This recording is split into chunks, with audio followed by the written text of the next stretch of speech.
you think about what's happening around the world today and what are the impacting global trends, I mean, clearly it's technology, and of course you see that in Ireland so much, which is really the driver.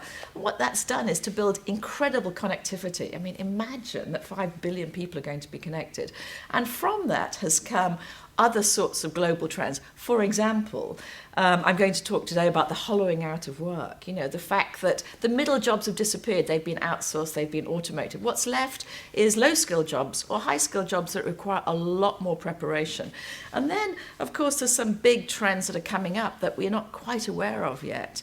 And climate change, I guess, would be the most important one. And even right now, some of the companies that we work around the world, particularly those with supply chains in Africa, are very, very aware of the impact that climate change is going to have over the next decade.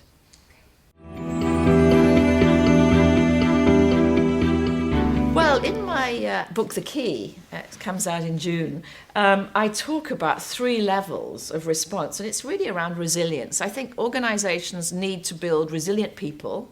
They need to help their communities be resilient. And then they have to make some sort of an effort to think about the wider world. So, for example, in terms of resilient people, that means how do you help every single employee in your company be as emotionally resilient as possible?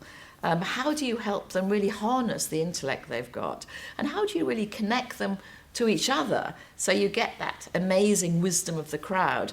And there are companies around the world who are doing that very well. The second sphere of influence, sphere of resilience, is really about the role they play in their communities. You know, how do you sit in your community? How do you help the community? And how do you work in your supply chains? And finally, it's really about resilience in the outer world. You know, how do you think about big global challenges like youth unemployment, like climate change? And you'll see that there are companies that are addressing that. For example, the IT companies in India are doing a huge amount right now on trying to build skills for young people. And companies like Unilever are working very hard to reduce their carbon footprint.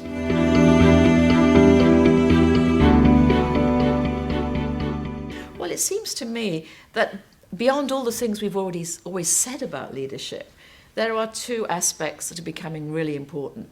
One is about the leader's relationship with themselves. Because more and more, we and young people are looking to leaders to narrate a way into the future. And to do that, you need to be values-driven and you need to be courageous. And that is really about your relationship with yourself. So how you build authenticity, I think, becomes a very important part of what it is to be a leader.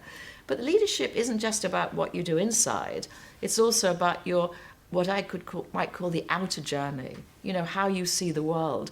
And I think, for example, understanding how the systems of the world work, understanding the role that corporations play in the world, understanding how they can make a difference becomes a really important part. So I think for leaders, we need to think both about how do they build resilience inside of themselves as people, but also how do they see the world in a resilient way.